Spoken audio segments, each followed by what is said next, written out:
Hi folks, Rick here. Welcome to my channel.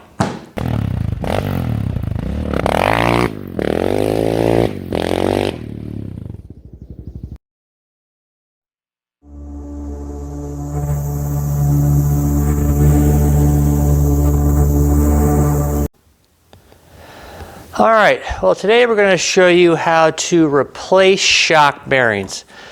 And more particularly here, these aftermarket style that's got a little heim joint in here. Some of them, like the stock ones, got like a regular needle bearing. That's a standard bearing removal. You press it in, press it out. These ones are a little bit different. You still got to press them in, press them out, kind of like one of those, but there's a few more steps you got to go to. So a lot of these heim joints here, you think, you know, they're self-lubricating, maintenance-free. Yeah, they still wear out. I'll show you when I get on the bench there. These ones here are just shot. And so they last a long time, but, you know, despite the best sealing in, you know, cross-country type racing, there is so much dirt and mud everywhere. It just gets in and it wears the stuff out. So this is something you need to check on your annual maintenance, making sure these things aren't bad. And then if they are, order you some new bearings and put some new ones in. So let's get this on the bench. We'll take a look at it and we'll start to rebuild this thing. All right, so hopefully you can see some of this stuff here. But what you got here, you can see this here. I don't know if you can even see this thing here, move this thing. But you can just see that it is really, really loose. And it's got my hand inside the thing there. But this thing is wiggling, it's loose. It's not supposed to move around like that. It's hard to say. But what you got here on these type of heim joints is you've got a little collar here. And actually, here's an old one here. But this here holds in a seal, and then this little piece right here presses inside the actual heim joint that's sitting here. So what we got to do is pop these things out. Right here, God, this thing is just, you just can't see anything today here. It's so dark. So right here, I don't know if you can see this right here, there's a little rubber O-ring. And in fact, you know, it looks like something like this. It's right in here. And so this thing here has got this flat piece on it here. You can see the seal sits here and it kind of is bigger and it kind of smashes in and holds the seals in. That's supposed to keep the dirt out. But I want you to keep a look at all the dirt that's on here and watch how much comes off this thing as we get going. So let me see here if I can get this off on camera. And let me just move this light around. Maybe that'll solve the issue. I don't know if this is going to solve anything or not. But hopefully you can see this thing here. What we want to do is get your shock somewhere supported. You know, don't wreck it, don't squash it.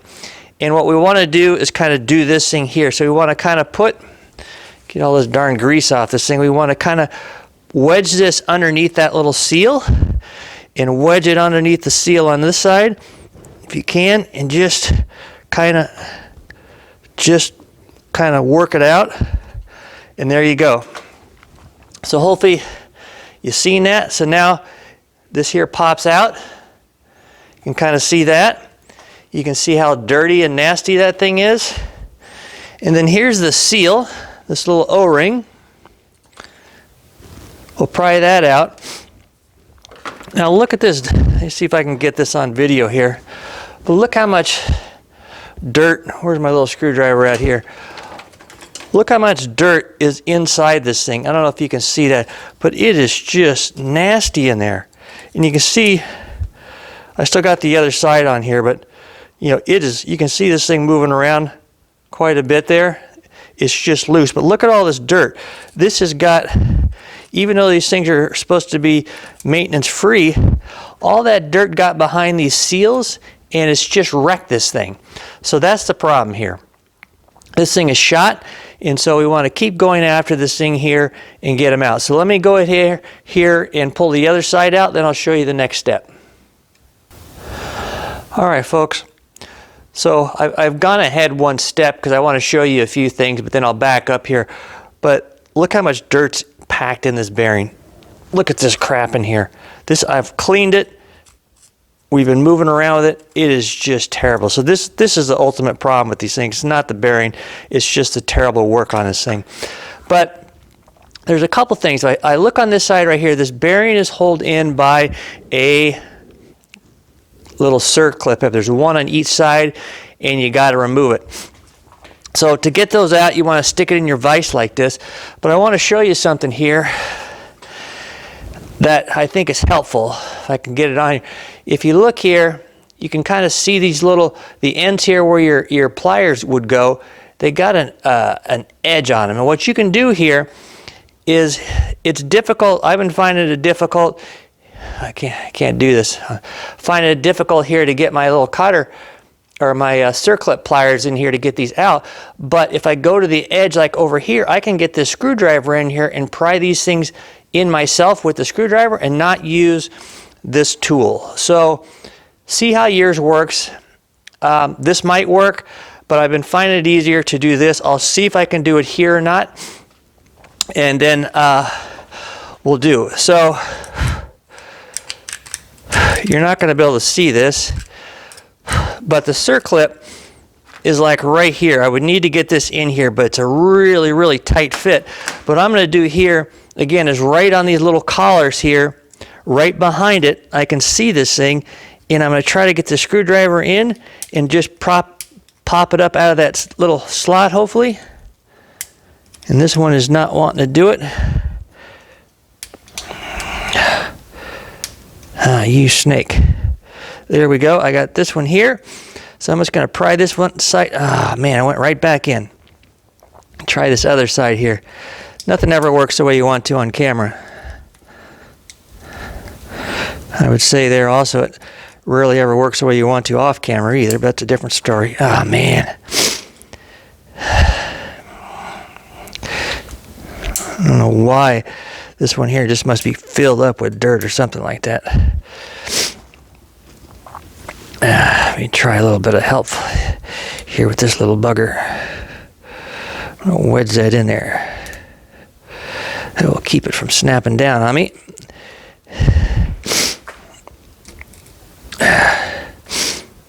There we go. I'm just going to keep that little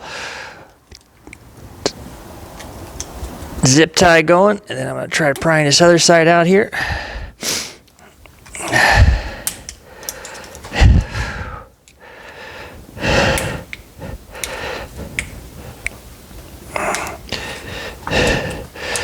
And then there we go. So I got that out of there. That was a lot harder there like that. Be careful with these things. Don't break them. We'll have to clean those up. So again here, you can just see a ton of dirt in this thing here. So from this point here, let me hold on just a second here. All right, from this piece here, from this side here on, it's not much different than a needle bearing. You got to press these things out. There's several ways to do it. You can heat this thing up here a little bit with a heat gun. Don't use a torch. That'll expand it. You could get a punch and try, if you're very careful, driving this out. A good way of doing it here, it's like a linkage bearing or anything else, is a vise. You get a bigger socket on this side. You get a socket that just fits the inside diameter of this, and then you squish this in a vise and it pushes down the bearing in here. And so you can do that with your shop vise. That's a really easy way of doing linkage bearings and everything else. I'm going to take this over. I've got a bearing press. I just bought the bullet and do that. It just makes life easier, but it's no really different. These are small enough. It's no really different than using your shop vise. But you can also sit there and stick this on a table, heat this up a little bit, stick this on here, and tap this out with a hammer as well. That's another way of doing it there. I just want to use my vise nice and easy. It makes it go in and out easy, and then I don't have to worry about anything. So let's get set up over there. I'll show you how it's done. Okay, so I got my vise set up. Hopefully you're going to be able to see this. I'm probably going to have my hands in the way. All I'm going to do here is, you can see here, I've got my socket with the open end facing down. I've got this socket here with the open end facing this way. It barely fits in there, and I'm just going to press this right through. And hopefully it'll come right out there. Get my thing here going.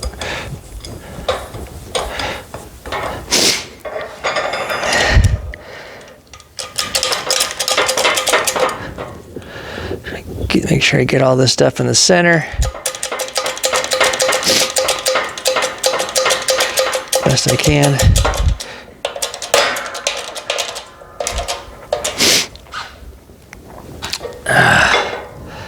Let me just double check this. I feel like I don't got something centered properly on the bottom.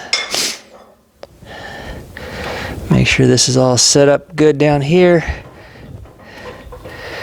There we go. There we go. I think it's coming right out.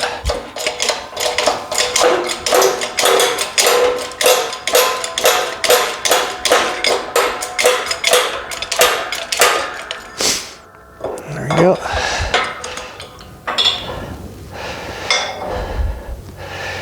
We got that out. All right. So there, I got the bearing out, and let's go here and get the shocker ready, and we'll go ahead and put it in. All right, so I'm not sure. I got this bearing out here. I'm not sure if you can see this or not. Freaking hell, I swear. Doesn't matter which way I get this camera here. So let's see about this one, right? What the heck's going on here? I'm tipping over somehow. But you can see here, this is never going to work. I don't know if you can see this or not. There. See how much it's moving? That's how much that thing is wore out. So, what we're going to do right now here, not a whole lot here from this point. I'm going to go ahead, figure out what I've done with my circlips here, clean these things off. So what I'm going to do here, I'm going to put one side, one circlip in there, because this is going to serve as a stop. So we just want to get it in there good, just like that, and make sure it's good and seated everywhere. Okay, that is good. Next here, we're going to get one of our bearing kits. So it comes with bearings, and it comes with this extra seal. I'm not sure what it is, but it's got these two O-rings here. So we're going to go back over to the bench and get ready to press this in.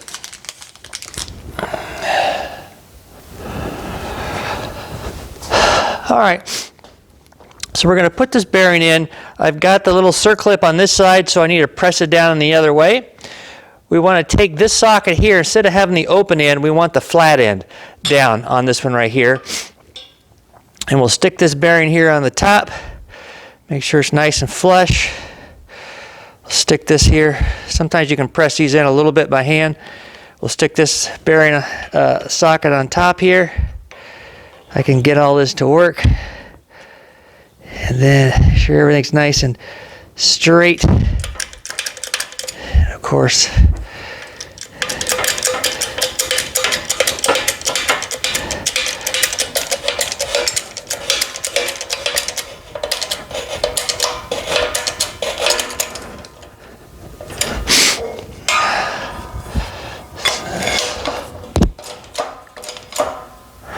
feels pretty good right there.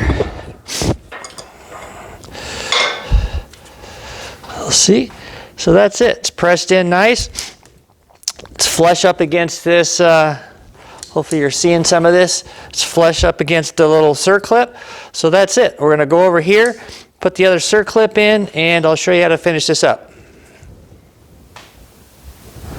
Okay, hopefully you can see this here. So I'm going to just put in my last circlip on the other side. Pretty straightforward. Just watch out it doesn't fling out somewhere. Make sure it's good and seated. So the next thing we want to do here, there's a picture in my head. What we want to do here is, hold on a second, falling apart. Okay, So what we want to do here, what I want to do, is take some grease and put it in here. Just get it around the edges, like where your little circlip is in there. So this is probably not something that they show you.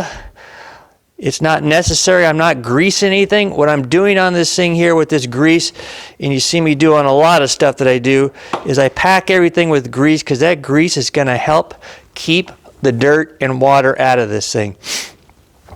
So with that, I've got that ready here. Real quick, I'm going to take these two new O-rings. They just stick on the side here.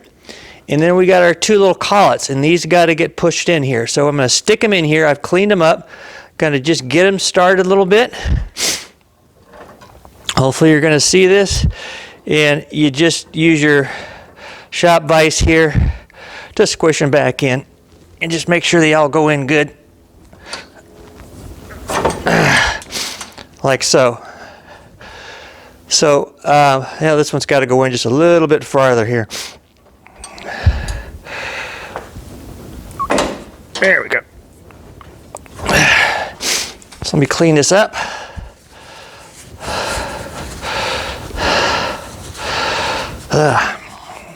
All the grease off. So there you go. Got a little bit too much grease, but this is it. You got your O-ring, you got grease pack behind there. That should hopefully help prevent more dirt and crap getting in there. But that's it. This one here is done. All ready to go.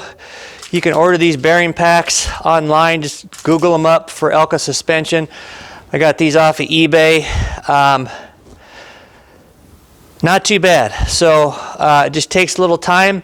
It's twice as long doing it here on the film. So once you get going on this stuff, get set up, it's pretty easy. Again, I'm going to start on this side here. Just pop those out, press that bearing in and out, and these will be done in no time. So with that, again, part of your annual maintenance, make sure you check your shock bearings. I don't care what kind of shock bearings you got. Look at this one right here.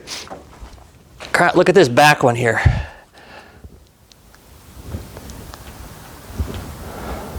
You see that moving like that? I don't know if you can see it.